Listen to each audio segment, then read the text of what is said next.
दोस्तों नमस्कार। बॉलीवुड की शादियों के सच की सीरीज के नए एपिसोड में आपका स्वागत है।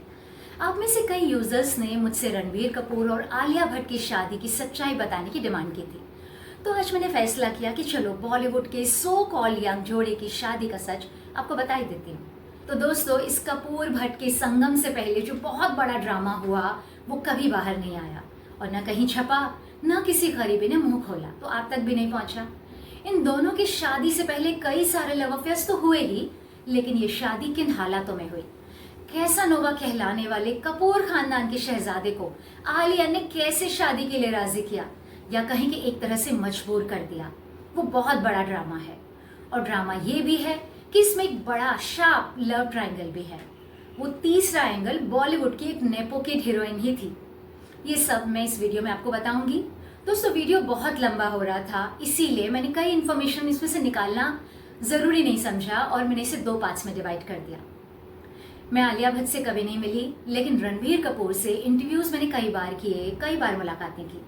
बल्कि उसका पहला मीडिया इंटरव्यू मैंने ही किया था 2007 में, जब उसकी डेब्यू फिल्म सांवरिया रिलीज़ होने वाली थी। वो रणबीर कपूर और सोनम का पहला मीडिया इंटरव्यू था जो मैंने और राजीव मसन ने किया था बांद्रा पाली हिल में ऋषि कपूर के बंगले कृष्णा में। राजीव मसन, जो अब करण जौहर की कंपनी में है, वो तब नेटवर्क 18 के न्यूज़ चैनल CNN IBN और हिंदी के चैनल IBN 7 का एंटरटेनमेंट एडिटर था और मैं उसके तहत काम करती थी, यानी वो मेरा बॉस था और मेरा बहुत प्यारा दोस्त और भाई जैसा था। तो पहली मुलाकात से ही मुझे रणबीर बहुत सुलझा हुआ, फोकस्ड और वेल मैनर्ड लड़का लगा और हमेशा ही लगा। दोस्तों, उसमें वो क्वालिटी है जो एक लम्हे की मुलाकात में ही आपका दिल जीत लेती है। उसमें एक अलग वार्मथ है, स्टार वाली बात है। उसकी पहली फिल्म सांवरिया चाहे फ्लॉप रही, लेकिन वो स्टार बन गया था। आज सारे खान्स बड़े बूढ़े बुजुर्ग हो चुके हैं, तो अब सबसे रिलायबल बड़ा स्टार बॉलीवुड में रणबीर कपूर ही है। वो एक ऐसा नेपो किड है जो अपनी मेहनत और टैलेंट के दम पर एस्टैब्लिश हुआ और बड़ा स्टार बना। हम बात कर रहे थे शादी की, तो आलिया भट्ट महेश भट्ट की तीसरी पत्नी सोनी राजदान की बेटी है। उसे लॉन्च किया नेपो किड्स के गॉडफादर कहे जाने वाले करण जौहर ने।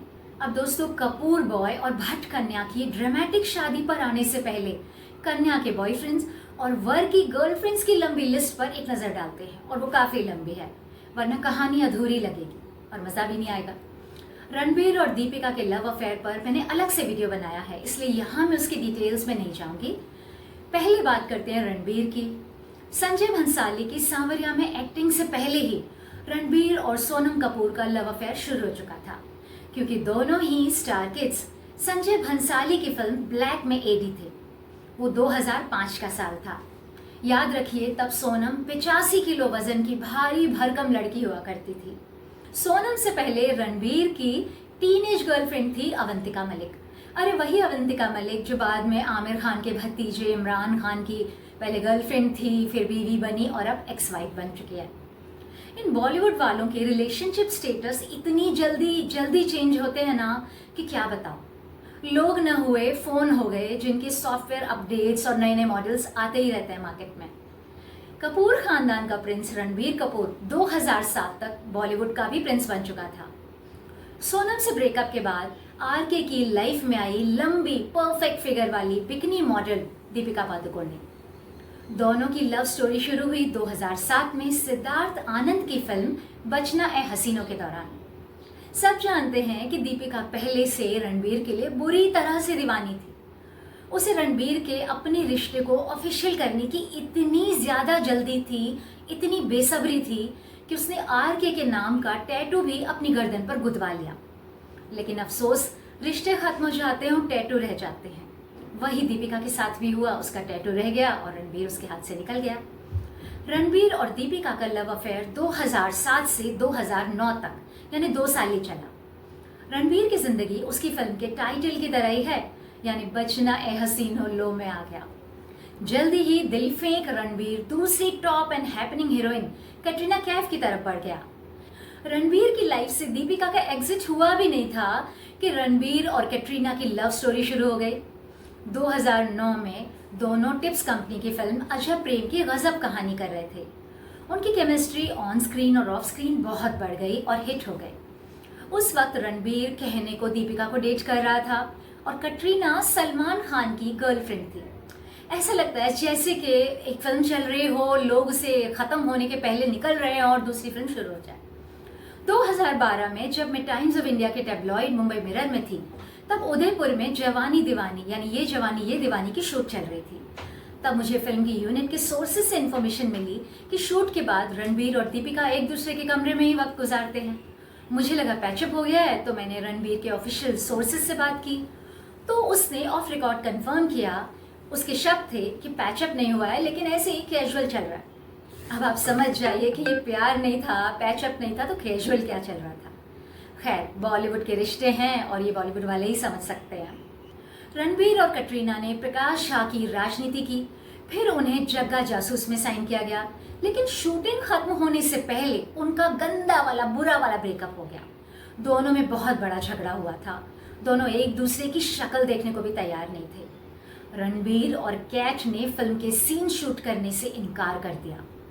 अनुराग बसु ने मुश्किल से अलग अलग शॉट्स लेके शूट खत्म की और उसके प्रमोशन में भी दोनों की एक दूसरे से नफरत और ऑकवर्डनेस साफ दिख रही थी। हैंडसम कपूर सन रणबीर कपूर ने कई लड़कियों को डेट किया, लेकिन ऑन रिकॉर्ड सिर्फ 2 ही लड़कियों से अपने रिश्ते की बात कबूली, कटरीना कैफ और दीपिका पादुकोण ने। रणबीर ने एक इंटरव्यू में कहा था कि मैंने 2 बहुत बड़ी सक्सेसफुल हीरोइंस को डेट किया और उसी से मेरी इमेज एक कैसानोवा की बन गई। उन्हीं 2 के कारण मुझ पर जिंदगी भर के लिए चीटर का लेबल लग गया और आज भी लगा हुआ है। कैट के बाद रणबीर का नाम किंगफिशर मॉडल एंजेला जॉनसन से भी जुड़ा। दोनों को कई बार डिनर वगैरह पर साथ देखा गया। एंजेला ने रणबीर को डेट करने का दावा किया था, लेकिन रणबीर ने ऐसा कुछ नहीं कहा। 2017 में रणबीर और पाकिस्तानी एक्ट्रेस माहिरा खान की भी करीबियां सामने आई। दोनों ही सिंगल थे। माहिरा का डिवोर्स हो चुका था। तब लंदन में दोनों का स्मोक करते हुए एक फोटो वायरल हुआ था। तो दोस्तों, अब सवाल ये है कि ऐसा रणबीर कैसानोवा कपूर शादी के फंदे में कैसे फंसा? तो उसमें एक स्त्री का रोल है। कौन थी वो स्त्री, कैसे बना लव ट्रायंगल, उसकी कहानी मैं आपको अगले पार्ट में बताऊंगी। वो बहुत इंटरेस्टिंग है, लेकिन दोस्तों एक साथ सब बताती तो वीडियो 25-30 मिनट का हो जाता और वो बहुत बोरिंग हो जाता। और कई यूजर्स कहते हैं कि लंबे वीडियोस मत बनाया करो। तो बाकी की कहानी के लिए आप देखिए पार्ट 2, और वो ज़रूर देखिए क्योंकि उसमें असली ड्रामा है। तो और कमेंट करके ज़रूर बताइए कि आपको मेरी ये इन्फॉर्मेशन और ये वीडियो कैसा लगा। धन्यवाद।